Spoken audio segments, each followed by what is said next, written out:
Oh my gosh, that's me.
So pretty.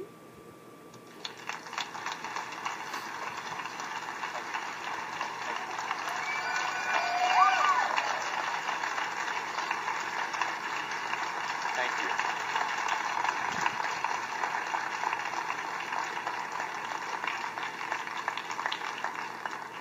Thank you.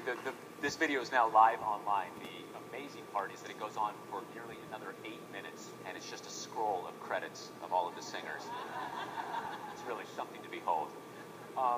At this time now, I would like to bring to the stage to talk a little bit about this, as I said, two men who have changed my life completely. The first, arguably, well, I think without argument, the most celebrated composer living today. John Corigliano teaches at the Juilliard School. His music is performed worldwide. He's the winner of the BAFTA, the Grawemeyer, the Oscar, the Grammy, and the Pulitzer Prize. And he was my teacher while I was a student at the Juilliard School. Please welcome John Corigliano to the stage. Woo!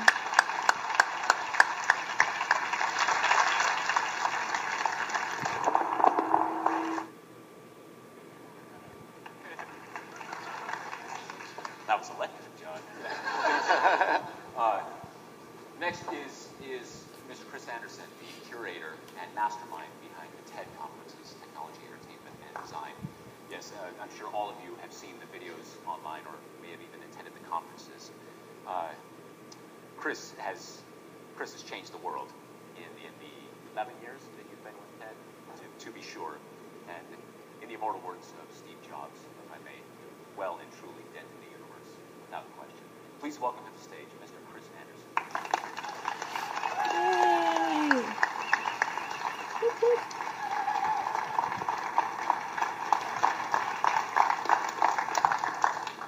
What I thought would be very interesting is, first, the impact that they both had in my life. John, first you with me, teacher-student.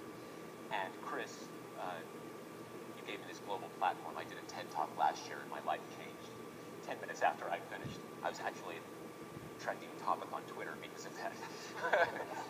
Yes, that was quite an exhilarating moment. Let's just start here. First impressions, and be completely honest, please. You did it again. You made me cry, which I on balance, actually a great thing. Who cried? So you've got a lot to answer for, and I'm curious as to why, and I have a theory about it, which we can talk about a bit. But words are hard as a reaction, but what I felt was big. That's beautiful. Thank you. John, we were talking backstage. You're right. This is the first time you've seen Virtual Choir at all. So Right. you're coming to this. Yeah. Yes. And Well, of course, the amazement of the immensity of what you've done, of taking people all around the world and bringing them together. And I think it's more than just musical. Faces from every country singing together, getting to know each other. I mean, this is a human act as well as an act of art. And the chorus sounded great. I mean, it really did. But I mean, it was also the combination of people who really cared about one thing and all cared together. That's the amazing part, isn't it? Yeah. Shared intention. Yeah. I agree. And you're both incredibly generous, but I tell you, without any sense of humility, I feel my part in this is so very, very small. It's all doing itself. It has this life of its own, and I think maybe that's the magic that you're talking about. Something bigger seems to be happening. Well, it's a puzzle. I mean, everyone here obviously knows the power of music and how much that can get into you. But there's something about seeing this choir that does feel bigger than that. And you know, I guess in my TED role, I go back to wondering what is this? There's no agreed theory about what music is for in human evolution. Why we even have it? But one of the more compelling ideas out there is that it plays a role in bringing people together. Whether you're talking about an ancient campfire and people kind of chanting together, or a church, or a football crowd in England where there are people swaying and singing together. For a moment, something is happening there. People are literally syncing up. Their brains are literally doing the same things together, and something is unlocked. People feel a really profound oneness. Okay, now, so one explanation for this, at least to me, is that you have found a way of unlocking a puzzle. All of us worry about the world right now. There's a lot of scary things out there. We have fear right and left. In this country, we have incomprehension and fear about what they over there are doing to us.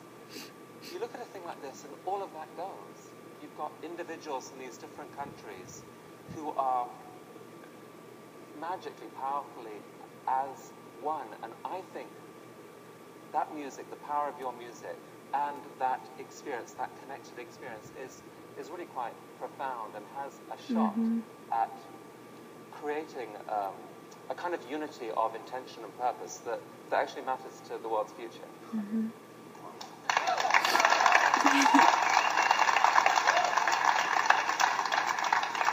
What I love and what I find fascinating is that in looking for comparisons, you were saying, a stadium full of people singing or singing around the campfire. But what's so unusual about virtual choir, of course, is that the experience that the individual singers are having couldn't be further removed from that.